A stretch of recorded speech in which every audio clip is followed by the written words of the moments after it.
Hi, it's Ursula from ursula-smith.com, and today I'm coming to you with a jelly plate. A lot of people use their jelly plates with laser prints to do a transfer technique, and so if you do that, you are left with lots of these leftover pieces with the laser print and then tons of paint over it. So I try not to throw things away, so I'm going to show you what you could do to try and salvage these leftovers and make a twofer project out of it. So thanks for joining me, and here comes the idea. So in order to do the laser transfer, you're going to need some paint. I've been using the golden fluid acrylics, and they work great. There's lots of information on what works and what doesn't, what paints and what paints don't work. I can tell you this Reeves acrylic does not work, so don't even try that. It's cheaper, way cheaper than golden, but the golden works great. That, not so much. So you also need a brayer, and most people who have a jelly plate also have a brayer. And then you're going to need a laser transfer. So I'm going to use this one. And you are going to just put a few drops of paint on the jelly plate. You can use more than one color. I sometimes do that depending on what look I'm going for, but in this case I'm just going to use just the plain Van Dyke brown. And you don't want too much paint, so very, very thin coat, just so it barely covers the jelly plate. And then you're going to take the laser print and you're going to place it face down, and then you're going to take your brayer and brayer across the back, and just make sure that it lays down nice and flat. Because basically what you're trying to do is you're trying to pick up the paint with the white part of the paper, the porous part, and then the laser print is non-porous and should resist the paint. And you're not going to get a perfect transfer, but a lot of times you can get pretty close. And then usually I'll leave it sit for a couple of seconds.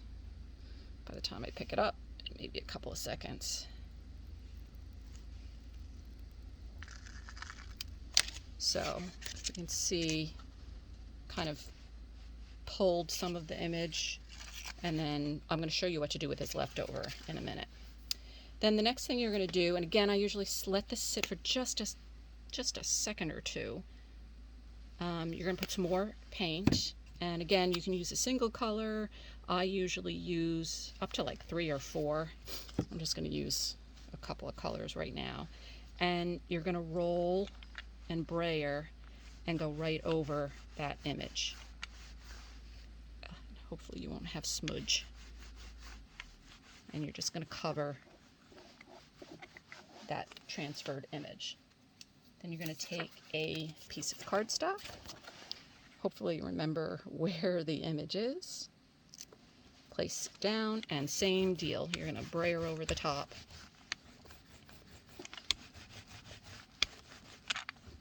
And again, I will usually let this sit for a couple of seconds, especially this this step. You can let that sit for pretty much as long as you want.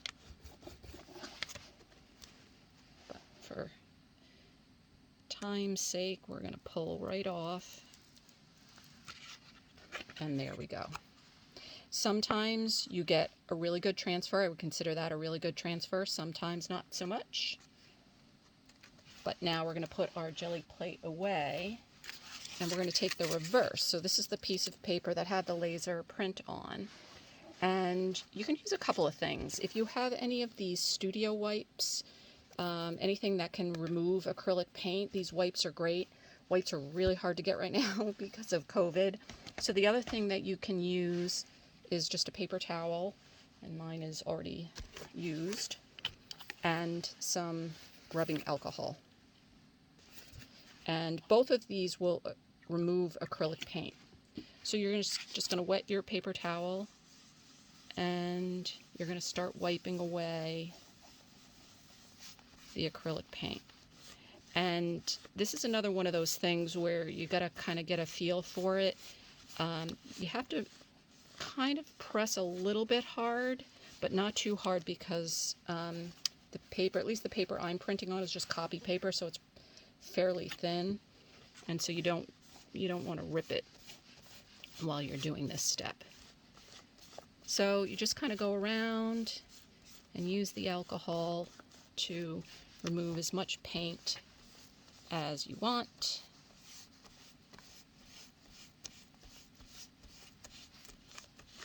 And you're left with this kind of cool, grungy look with the leftover. Okay, so I think that's pretty good.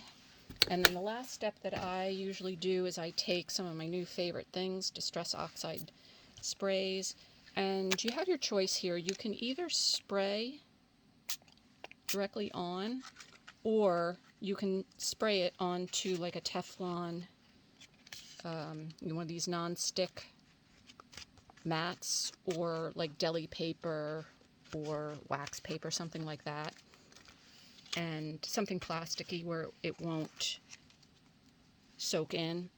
And then you can leave it like that. You can come back in with your rag and wipe some of that away if you like.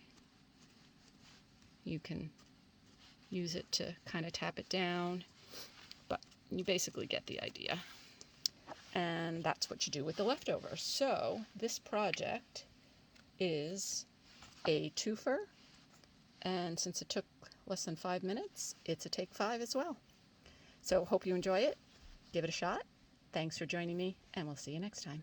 So I just wanted to just show you some other examples. So here is, these two are both the same laser print, and I can't remember which one was the positive for this, but it's the same print, just two different transfers.